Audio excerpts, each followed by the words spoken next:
The new dawn dropped out of faster-than-light travel at the edge of the Volanti system. Daniel stood at the observation window and stared at the planet that had haunted his dreams. It was beautiful, blue and silver and green, wrapped in swirling white clouds. 12 billion souls lived on that world. They were alive because of him, but he was not thinking about them. He was thinking about one soul in particular. Protocol requires us to contact the palace before entering orbit, Captain Reyes said, standing beside him. They will want to know why an Earth-ship is in their space. Daniel turned to look at her. Can you give me 1 hour first? Before you announce anything? Why? I need to see her alone. Before the diplomats and the journalists and the politicians get involved. I need to see her as just a man, not as some returned hero. He paused. I need to know if she still remembers me the way I remember her. Nina studied his face for a long moment. She saw hope there, and fear, and something deeper that she recognized. She had seen that look in her own mirror once, many years ago, when she was young and foolish and in love with someone who seemed impossibly out of reach. 1 hour, she agreed. Take a shuttle. Land somewhere outside the city. But Daniel? She put a hand on his shoulder. If she has moved on, if she does not feel the same way, you need to be ready for that. 5 years is a long time. People change. I know, Daniel said quietly. But I have to try. I have to know. The shuttle ride down to the planet's surface was the most terrifying journey of his life. More terrifying than flying into the weapon. More terrifying than waking up 5 years in the future. At least then he had been prepared to die. Now he was preparing to live, and living meant risking heartbreak. He landed the shuttle in a forest outside the capital city. The trees were strange here, with silver bark and leaves that chimed like tiny bells when the wind blew through them. Daniel walked through them slowly, breathing air that smelled like nothing on Earth, sweet and clean and alien. The city walls rose ahead of him, white stone that gleamed in the afternoon sun. Guards stood at the gates, tall Volanti soldiers with plasma rifles and suspicious eyes. Daniel had no plan for getting past them.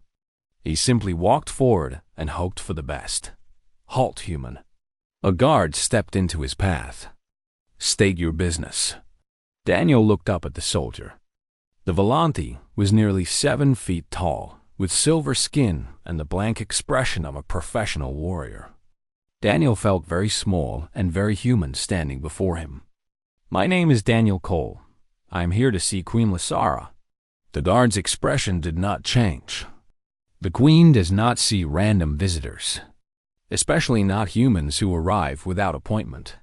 I am not random. Daniel pointed toward the center of the city. There is a statue in your central square. It shows a human man. Do you know who that statue represents? Of course. It is the human who saved our world. He died 5 years ago. No, Daniel said simply. He did not. The guard stared at him. His eyes moved over Daniel's face, comparing it to the bronze features he had seen 1,000 times in the square. Recognition dawned slowly, followed by disbelief, followed by shock. That is impossible, the guard whispered. A lot of impossible things have happened to me lately. Please, I need to see the Queen. But Daniel did not wait for permission. He walked past the stunned guard into the city. He could hear shouts behind him, the sound of soldiers mobilizing. He ignored them. He kept walking toward the one place he knew he would find her. The central square was just as he had imagined it. Wide and open, paved with white stones that sparkled in the sunlight. And there, in the very center, stood his own face cast in bronze. The statue was 20 feet tall. It showed him looking up at the sky with a slight smile on his lips. Daniel stared at it for a long moment. It was strange, seeing himself immortalized in metal, like looking at his own grave. But the statue was not why he had come. He turned away from it and walked toward the gardens beyond the square. He had heard that the queen spent her evenings there, among the flowers she had planted in his memory. He found her alone by a fountain, her silver fingers trailing through the water. She was even more beautiful than he remembered. Her skin glowed softly in the fading light. Her purple eyes were fixed on the water, watching ripples spread and fade. She had planted earth flowers around the fountain, roses and lily and sunflowers. They looked strange in this alien soil, but they had survived. They had grown. They had bloomed. I read that sunflowers follow the sun across the sky, Lasara said without turning around. Her voice was soft and sad. I planted them here because I hoped they might guide your spirit home. Daniel's heart was pounding so hard he thought it might burst. They did. The queen went perfectly still. The lights beneath her skin froze in place. For a long moment, she did not move at all. Then, slowly, like someone waking from a dream, she turned to face him. Her purple eyes went wide. Her silver lips parted in shock. The blue lights under her skin flared so bright they were almost blinding. She stared at him as if he were a ghost, as if he might disappear if she looked away.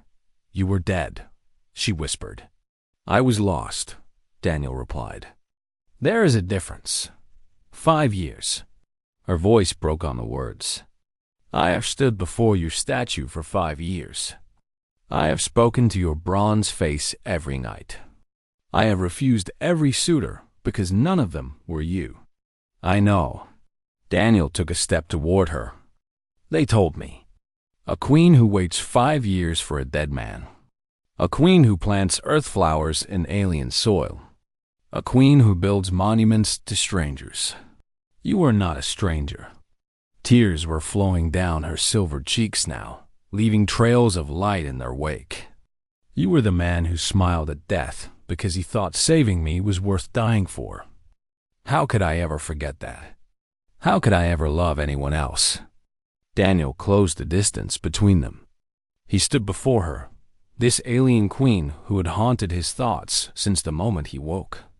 She was taller than him. Her skin was silver. Her eyes were purple. She was nothing like anyone he had ever known. She was the most beautiful thing he had ever seen. "When I flew into that weapon," he said quietly, "I was not thinking about duty or honor. I was not thinking about saving your planet. I was thinking about you. A woman I spoke to once for 5 minutes. A woman who called humans surprisingly tolerable and made me feel like the universe was finally making sense." "That is foolish," Lasara whispered. "That is the most foolish thing I have ever heard. You said that before. Right before I died." "You did not die. You came back." "Yes." Daniel reached out and took her silver hand in his. Her skin was cool and smooth like polished marble. "I came back. For you. Only for you." Lazara's lights pulsed with emotion she could no longer hide. She looked down at their joined hands, human and Volanti, warm and cool, so different and yet fitting together perfectly. "My council will object," she said softly. "They want me to marry a prince or a noble. Someone with power and wealth and political connections. I have none of those things. I am just a farmer's son from Kansas who got lucky with a shuttle and some explosives." "I know." Lysara looked up at him, and for the first time in 5 years, she smiled. "That is why I love you." She leaned down and pressed her forehead against his. It was a Volanti gesture of deep intimacy, a sharing of space and breath and being. Daniel closed his eyes and let himself feel it. The warmth of her. The reality of her. After 5 years of frozen nothingness, he was finally, truly alive again. "Stay with me," Lasara whispered. "Please, I have waited so long." "I am not going anywhere," Daniel promised. "Not ever again." And in the garden of earth flowers beneath alien stars, a human and a queen held each other and let the universe spin on without them. For now. This moment was enough. For now, everything was perfect. Danny woke to find himself still holding the alien woman. His body ached from lying in the same position for so many hours. His skin was cold where it pressed against hers. But when he checked his medical scanner, he felt a wave of relief wash through him. Her temperature had risen. Not by much, but enough. She was no longer dying. He carefully untangled himself from her and stood up. His muscles screamed in protest. He had been lying on the hard floor all night, and he was not as young as he used to be. But he ignored the pain and focused on his patient. The Valorian woman was still unconscious, but her breathing was stronger now. Her skin had lost that terrible purple color and returned to its natural pale blue. The frost had melted from her hair, which now spread across the pillow like liquid silver. Danny had to admit she was beautiful. All Valorians were beautiful in their cold and distant way.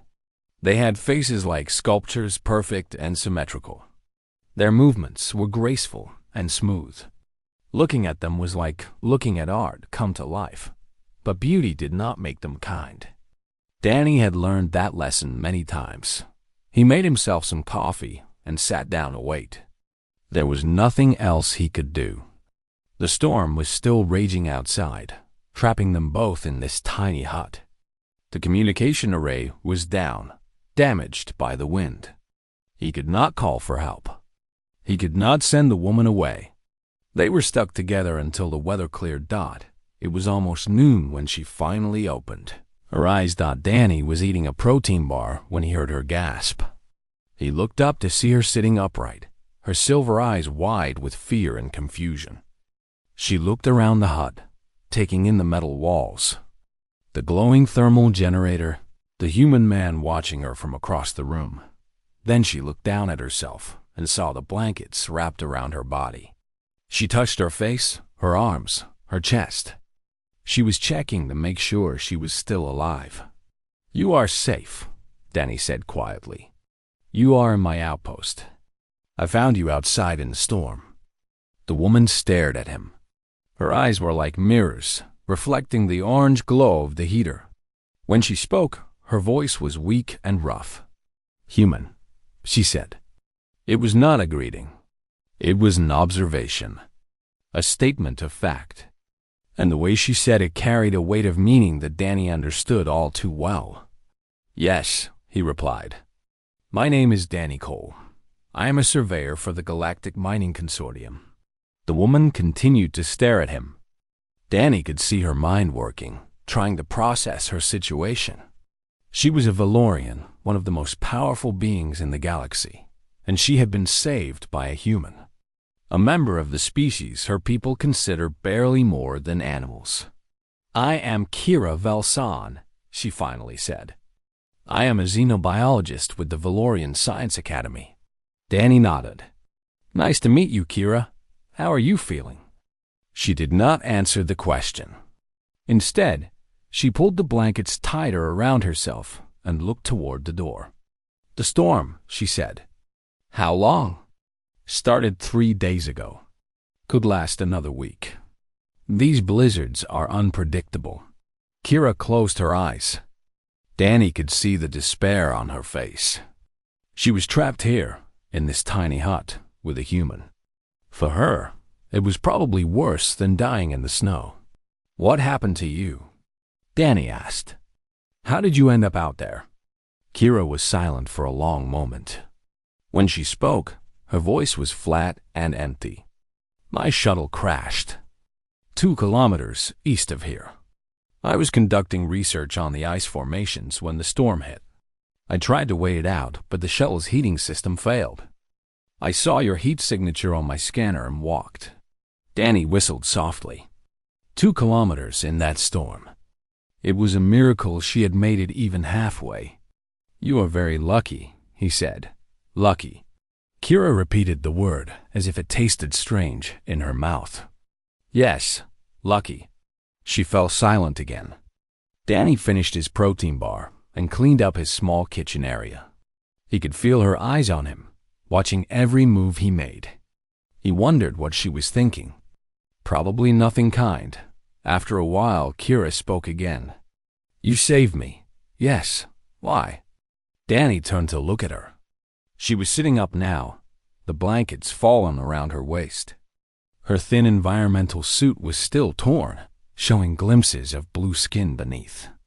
She looked fragile and confused, like a child who had woken up in a strange place. "Because you needed help," Danny said simply. Kira frowned. "That is not an answer. It is the only answer I have." She shook her head slowly. "You do not understand. My people, we have not been kind to yours. We have opposed your species in the Council. We have denied you rights and resources. We have called you names and treated you as lesser beings." She paused, her silver eyes searching his face. "You had every reason to let me die." Danny walked over and sat down on a supply crate near her makeshift bed. He was quiet for a moment, gathering his thoughts. "I know what your people think of us," he said finally. "I have heard all the insults. Thermal anomalies, primitive apes, death worlders. I have been refused service in restaurants because of my species. I have been turned away from jobs I was qualified for. I have watched your diplomats laugh at human representatives in the council chambers." Kira lowered her eyes. She did not deny any of it. "But here is the thing," Danny continued. "None of that was you. You personally did not do those things to me. You were just a scientist who crashed her shuttle in a storm. And when I opened that door and saw you lying in the snow, I did not see a Valorian. I just saw a person who needed help." He shrugged his broad shoulders. "That is what humans do. We help. It is built into us. Even when it does not make sense. Even when we have reasons not to. We help anyway." Kira was staring at him with an expression he could not read. "That is very strange," she said softly. Danny laughed. "Yeah, I guess it is." The storm howled outside. The walls of the hut shook and rattled. But inside, something had changed. The tension between them had eased, just a little. They were no longer enemies trapped in a small space. They were two survivors, waiting out the storm together. Danny stood up and went to his supply cabinet. "Are you hungry? I have some soup. It is not great, but it is warm." Kira hesitated. Sharing food with humans was forbidden among her people. It was considered dirty, degrading, beneath their dignity. But she was cold and tired and far from home. And the human man was offering her warmth with no conditions attached. "Yes," she said quietly. "I would like some soup." Danny smiled and began to heat the food. It was a small thing, just a bowl of soup shared between two strangers. But in that moment, on that frozen world, it felt like something much larger. It felt like a beginning. 3 days passed. The storm showed no sign of stopping. Kira Velsan sat wrapped in blankets near the thermal generator, watching Danny Cole work. He was outside in the storm, fixing something on the communication array. She could see him through the small window, a dark shape moving through the white chaos of snow and wind. He had been out there for almost an hour. Kira pulled the blankets tighter around her thin body. Even inside the heated hut, she felt cold. Her species was not designed for temperatures like this. Every cell in her body was screaming at her to find warmth, to escape this frozen nightmare of a planet. But Danny walked through the storm like it was nothing, like it was a minor inconvenience. She had watched him go outside every day to check equipment, clear snow from the air vents, and maintain the generator. He wore a heavy coat and gloves, but he moved easily through conditions that would kill a Valorian in minutes. It was disturbing and fascinating. The door opened, and Danny stepped inside, bringing a cloud of snow with him. Ice crystals clung to his beard and eyebrows. His face was red from the cold, but he was smiling. "Fixed it," he announced cheerfully. "Communication array should be working again. We can send a distress signal now." Kira nodded. That is good news. Danny stripped off his frozen outer layer and hung it near the heater to dry. Then he walked to the kitchen area and started making hot drinks. Kira watched him move around the small space with easy confidence. He knew every corner of this hut, every piece of equipment, every supply container. How are you not dead? She asked suddenly. Danny looked at her with raised eyebrows. Excuse me? The cold, Kira clarified. You were outside for 63 minutes. The temperature is negative 52 degrees. The wind speed is over 100 kilometers per hour. These conditions would kill any Valorian in less than 5 minutes, even with full protective gear. Yet you walked through them with nothing but a coat. Danny shrugged. Humans handle cold pretty well. That is not an adequate explanation. He brought her a cup of hot tea and sat down across from her. What do you want me to say? This is just normal for us. Kira shook her head slowly. It is not normal. It is extraordinary. I have studied many species in my career. None of them could do what you just did. Danny sipped his own drink and thought about how to answer. Okay, you want the science? Here is the science. Humans evolved on Earth. Earth is what the galaxy calls a death world.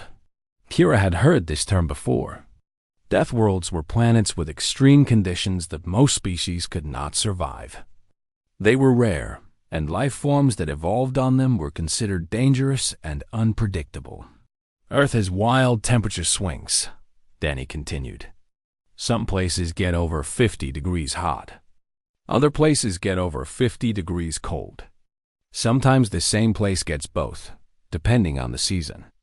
Humans evolved to handle all of it. He held up his hand and wiggled his fingers. Our bodies generate heat constantly.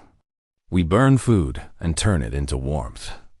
Our normal body temperature is 37 degrees.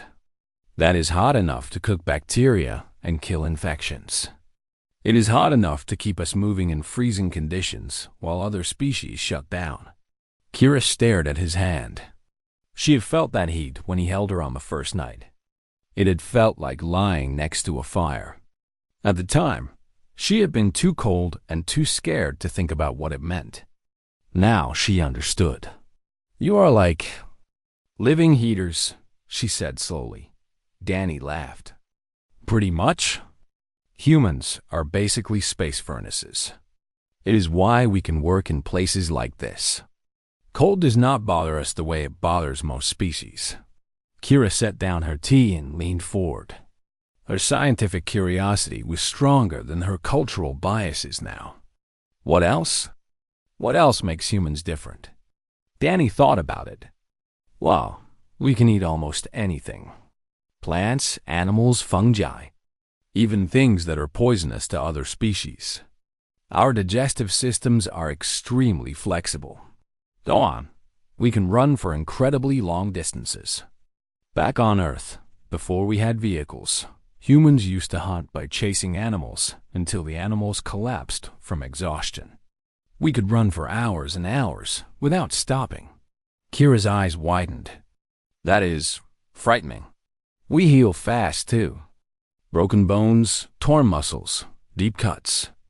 Give a human a few weeks, and they will recover from injuries that would cripple other species permanently. And our immune systems are aggressive. We can survive diseases that would wipe out entire populations of other beings. Danny paused and looked at her with a strange smile. Oh, and we do not sleep much. Most species need 10 or 12 hours of rest per day cycle.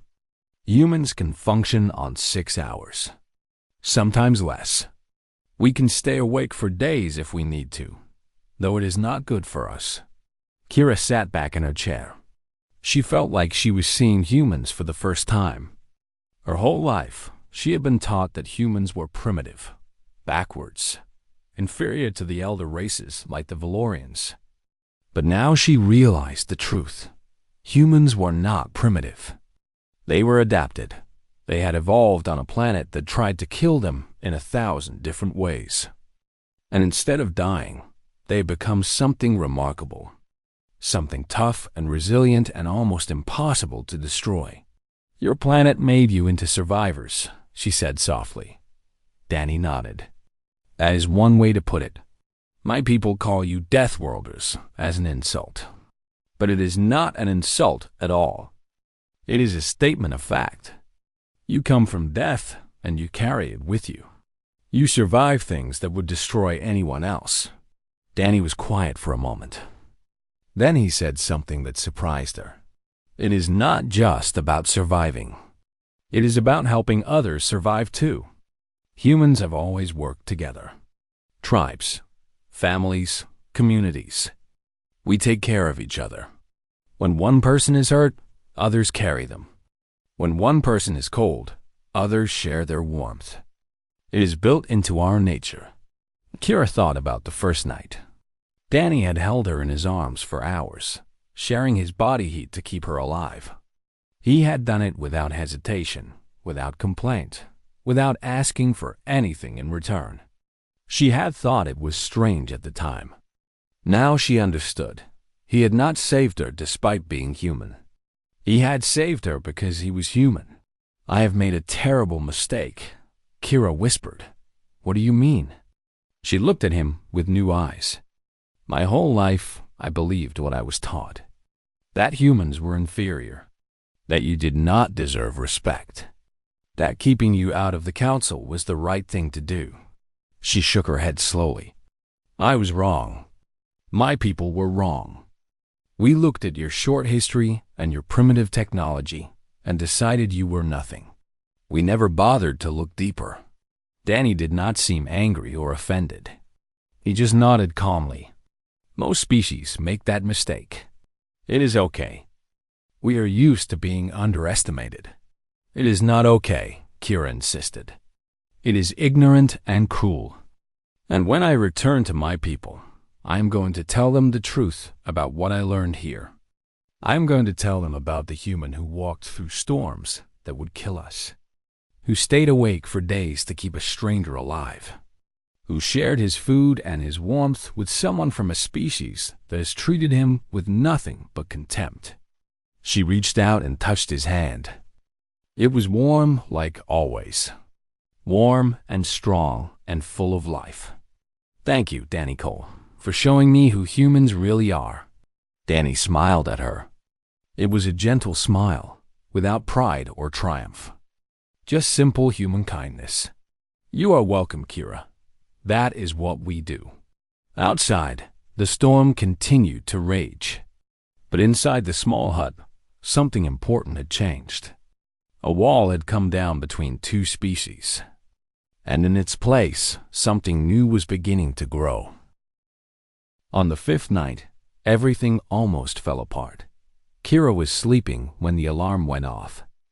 A loud, screaming sound that cut through the howling of the storm outside. She jerked awake, her heart pounding, her body already shivering from fear, and cold. Danny was already on his feet, running to the thermal generator. His face was grim as he examined the controls. Kira did not need to ask what was wrong. She could feel it. The temperature inside the hut was dropping fast. What is happening? She demanded. The heating unit is failing, Danny said through gritted teeth. The storm must have damaged something I could not see.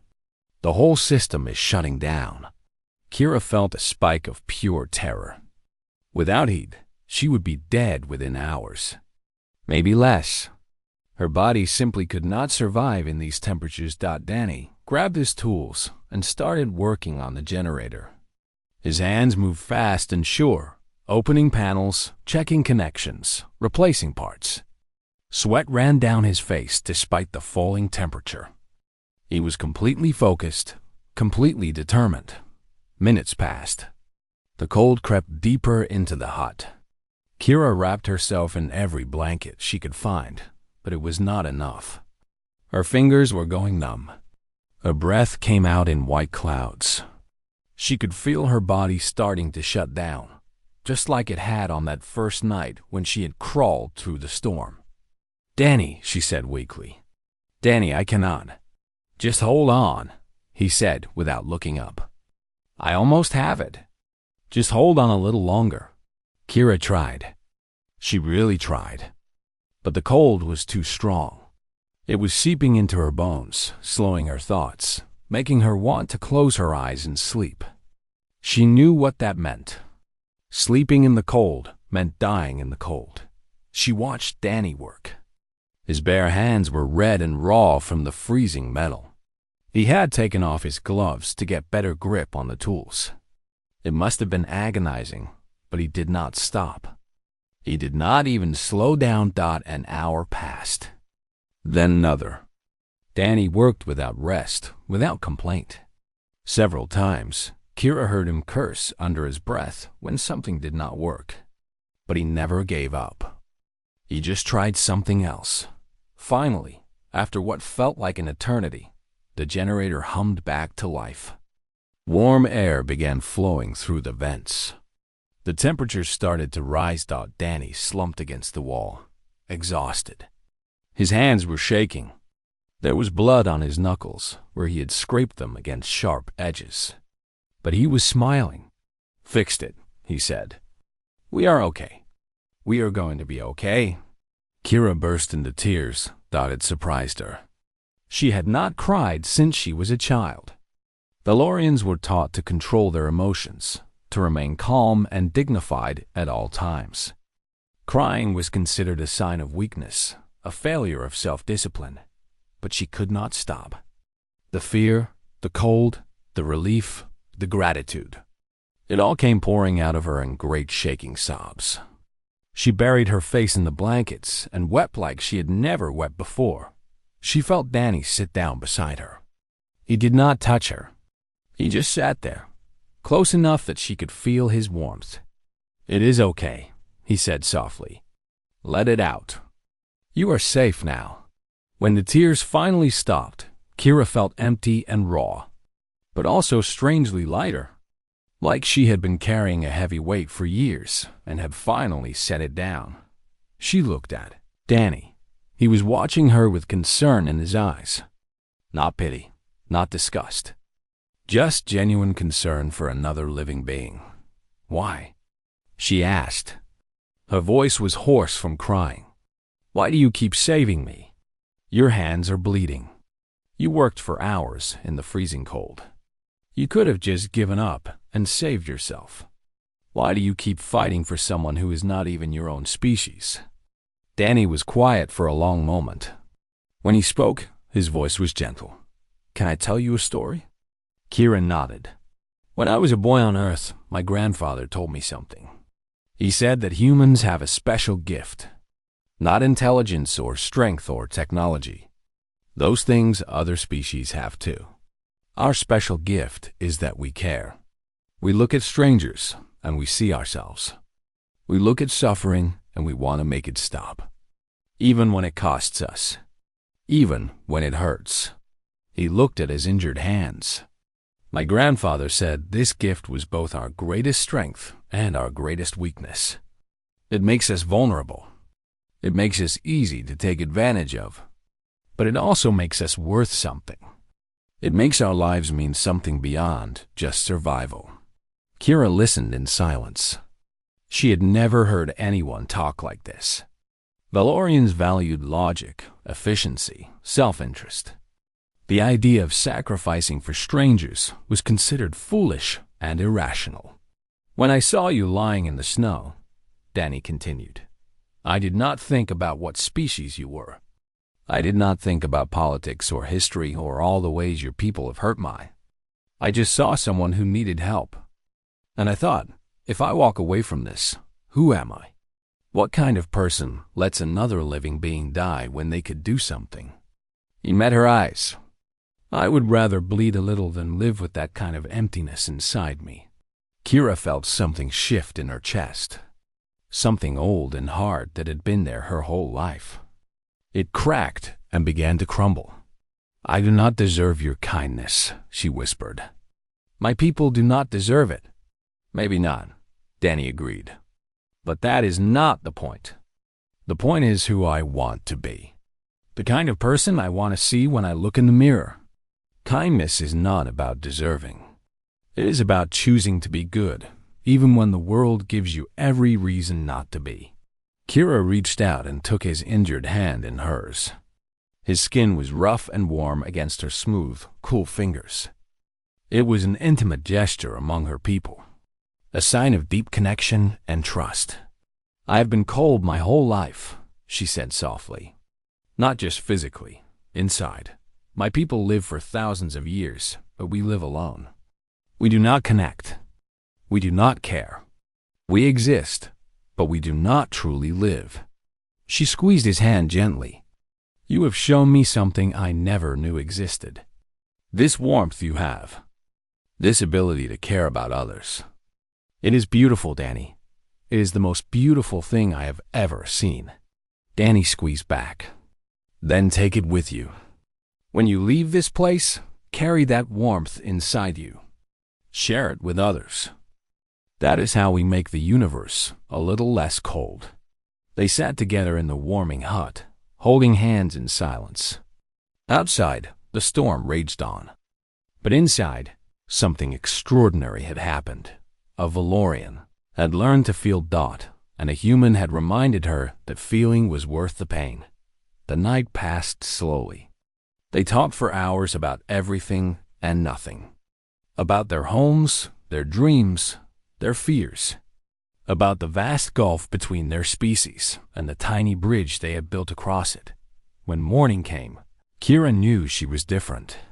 Changed in ways she could not fully understand. The cold scientist who had crashed on this frozen world was gone. In her place was someone new. Someone warmer. Someone who finally understood what it meant to be truly alive. On the 7th day, the storm finally broke. Danny woke to something he had not heard in almost a week. Silence. The constant screaming of the wind was gone. The rattling of ice against the walls had stopped. He sat up in his sleeping bag and looked toward the small window. Pale golden light was streaming through the glass. Sunlight. Actual sunlight. He climbed out of bed and walked to the window.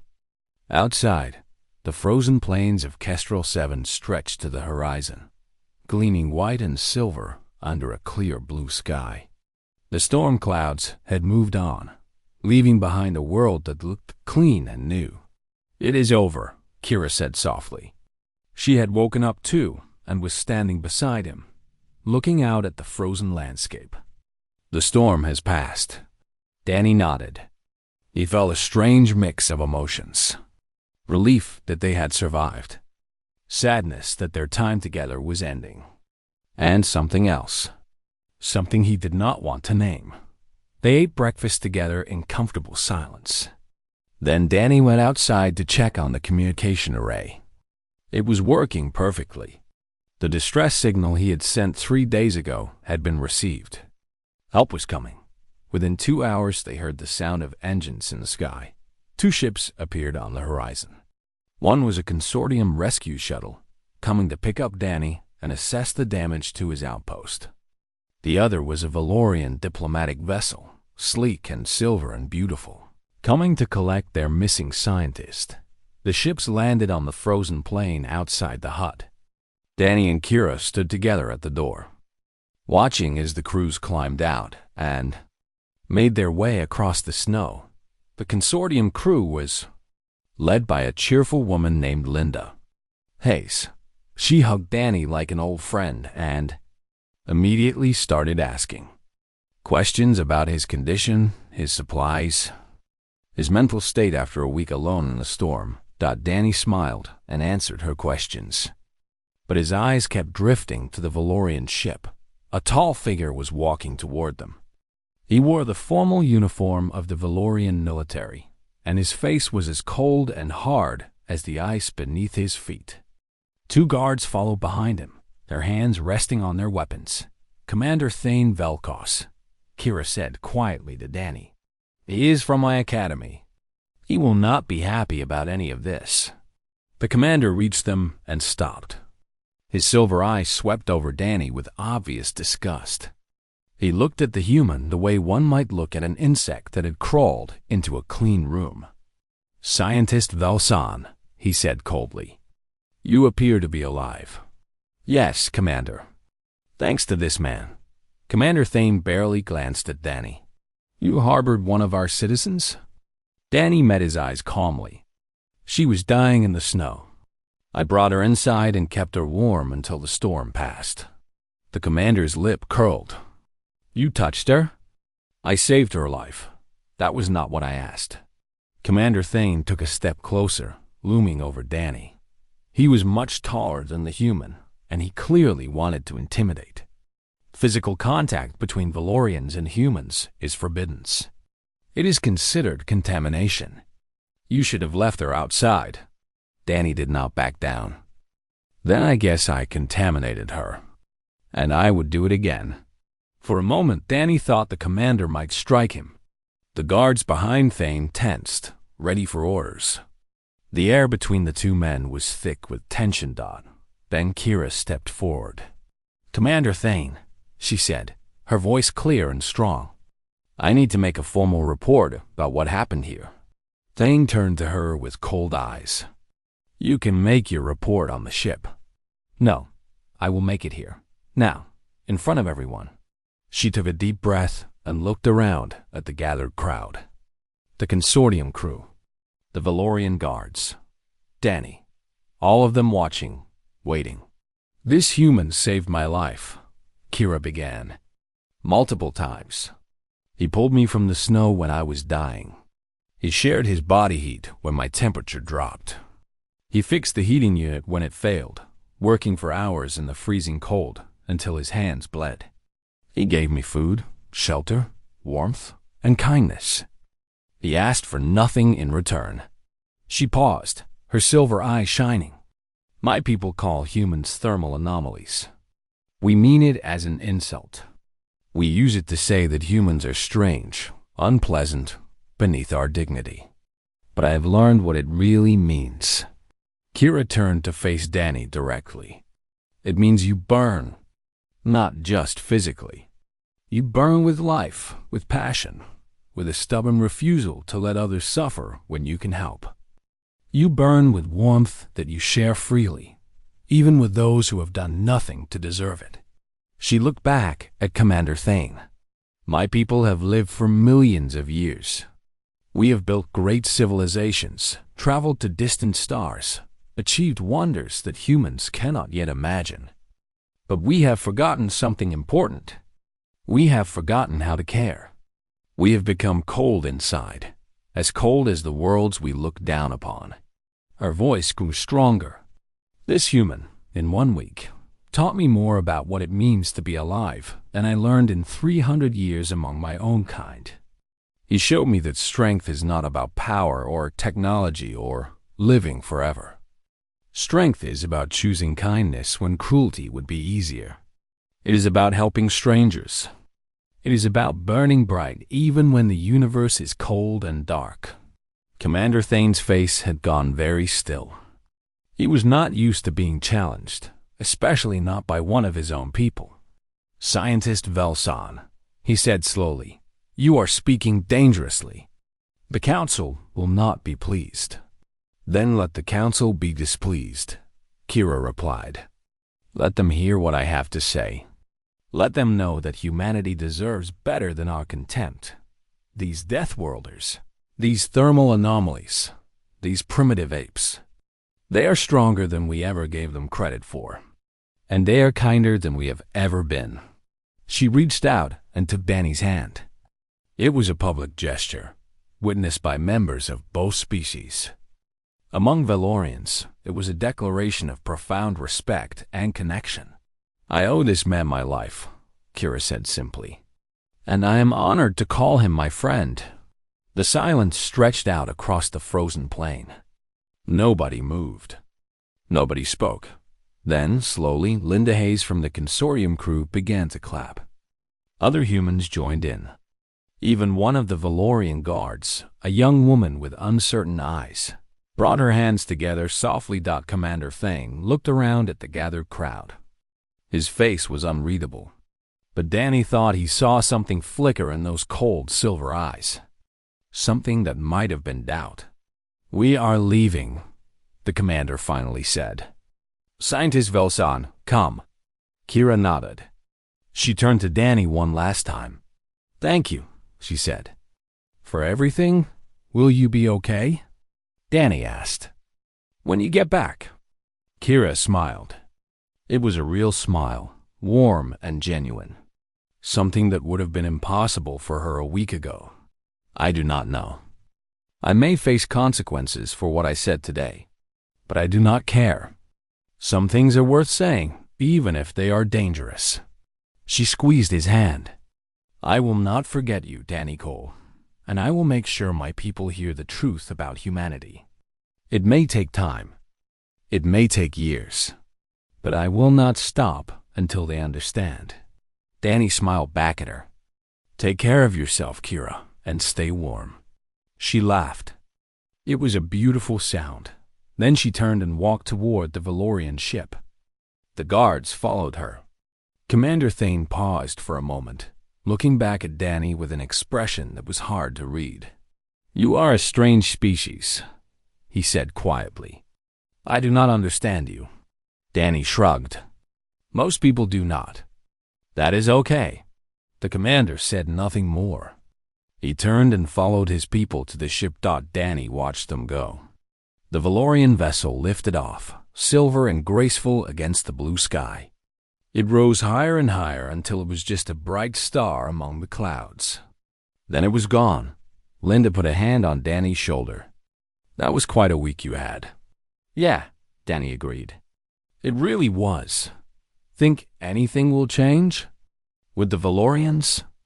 Danny looked up at the empty sky where the ship had disappeared. He thought about Kira, about her courage, about the fire he had seen growing inside her. "I think so," he said slowly. "Maybe not today. Maybe not tomorrow. But eventually. One person at a time. One conversation at a time. One act of kindness at a time." He smiled to himself. "That is how humans change things. We burn bright, and we share that light with everyone we meet." The rescue crew started loading supplies onto their shuttle. Danny took one last look at his tiny hut, at the frozen plain, at the place where he had survived the impossible and made an unlikely friend. Then he followed his people home, carrying the warmth of that week inside him like a flame that would never go out. High above, somewhere among the stars, a Valorian woman was carrying the same flame. And the galaxy, slowly but surely, was beginning to change.